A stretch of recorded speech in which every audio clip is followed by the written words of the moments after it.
Tiny titanium dioxide particles in food raise blood sugar, disrupt gut hormones in mice, study finds. Written by Pamela Ferdinand.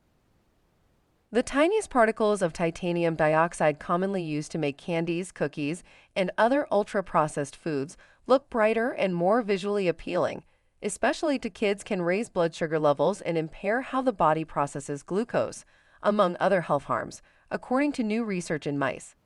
The study, published this month, May 2025, in Food and Chemical Toxicology, adds to growing concerns over the safety of titanium dioxide, TiO, a widely used color additive that is banned in the EU but widely used in the US and elsewhere. It also highlights the food industry's increasing use of microscopic materials to preserve or enhance foods. These findings raise important questions about the potential risks of titanium dioxide nanoparticles in food products, particularly in relation to metabolic disorders such as obesity and type 2 diabetes, the researchers say. The findings come several months after the FDA banned a coloring agent called red dye No. 3 amid several efforts nationwide to ban food chemicals, particularly from public school meals. The U.S. Department of Health and Human Services, HHS, has also said that it will direct food manufacturers to phase out 8 petroleum-based food dyes found in hundreds of foods. Titanium dioxide nanoparticles, TiO2 and PEACE, are ultrafine particles between 1 and 100 nanometers. By comparison, a sheet of paper is about 1,000 nanometers thick. Unlike larger TiO2 microparticles, nanoparticles may act as intestinal endocrine disruptors, the researchers suggest. The nanoparticles appear to interfere with how the gut senses nutrients from food in the body and how it produces and releases key hormones involved in digestion and blood sugar level control, glucose homeostasis. When the body can't control blood sugar properly, it can lead to type 2 diabetes and obesity by making it harder to use insulin and easier to store fat. TiO2 nanoparticles in mice cause a weakened hormone response to food-related signals, the study shows. It also led to disrupted blood glucose regulation. Mice fed food containing 1% titanium dioxide nanoparticles had much higher blood sugar levels and more signs of poor blood sugar control compared to those fed larger particles with 1% TiO2 and others fed no titanium dioxide at all. Intestinal changes. Nanoparticles significantly altered how the intestinal lining developed without visibly damaging tissue or slowing cell growth. Reduced levels of gut hormones, including GLP-1, regulates blood sugar, PYY, promotes fullness, and cholecystokinin, or CCK, aids digestion. Significant drop in enteroendocrine cells, leading to problems with how the gut releases intestinal hormones like GLP-1, which can increase the risk of obesity, type 2 diabetes, and other symptoms of metabolic syndrome. Widespread use of titanium dioxide despite health concerns. Used widely in ultra-processed foods, UPFs, particularly those marketed to children, titanium dioxide is a whitening pigment that does not offer any nutritional or preservative benefit, only cosmetic.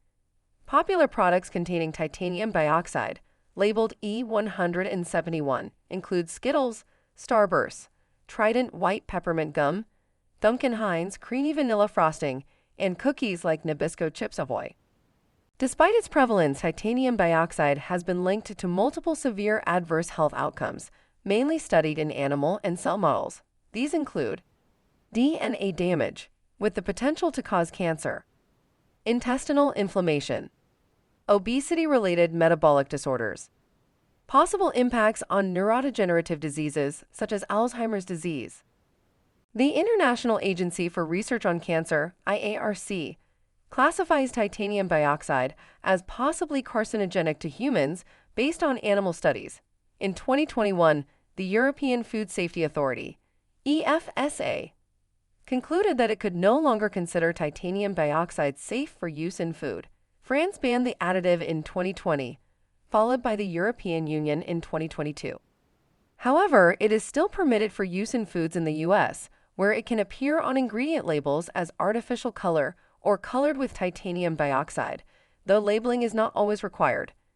The FDA currently classifies titanium dioxide as a food additive as GRAS, or generally recognized as safe, though it allows no more than 1% by weight in food. Its particle size is not regulated. New York lawmakers introduced proposed legislation earlier this year, March 2025, to ban titanium dioxide along with 6 other substances from food manufactured, distributed, or sold in the state. Another bill would require companies to disclose when they add chemicals to food and drinks determined as GRAS. Nanoparticles may be more harmful than larger particles. In the new study, the researchers studied 5-week-old male mice over the course of 12 weeks to examine how the size of titanium dioxide, TiO, particles influences health outcomes, particularly their effect on gut hormones and blood sugar. They used the FDA-permitted maximum TiO2 content of 1% in food products. Each animal's body weight and blood glucose levels were monitored weekly, and food intake was tracked daily during the final week. The researchers then conducted experiments on lab-grown intestinal organoids miniature, 3-dimensional models of the human gut developed from stem cells. The findings reinforce earlier studies suggesting that TiO nanoparticles may pose different, and in some instances, greater health risks than microparticles. MPs are roughly up to 10 times larger, but still only about the size of a fine grain of sand. Because of their extremely small size, nanoparticles have a large surface area to volume ratio, which means they break down or dissolve faster and can more easily penetrate cells and tissues. They also tend to linger in the body longer, which may explain their stronger potential to disrupt normal biological functions, the researchers note. The 12-week intervention was long enough to detect short-term metabolic disruptions, researchers say, but more studies are needed to examine the long-term effects. Future studies could determine whether the body's hormonal and metabolic systems return to normal once titanium dioxide nanoparticles are removed from the diet, they say. To reduce your exposure to titanium dioxide, TiO, in food, read ingredient labels carefully, limit ultra-processed foods, and buy organic foods. Reference: Zhu K, Du L, Qin J al. Titanium dioxide nanoparticles disturb glucose homeostasis in association with impaired enteroendocrine cell differentiation. Food Chem Toxical. Published online May 1, 2025. doi:10.1016/backed 2025 115504.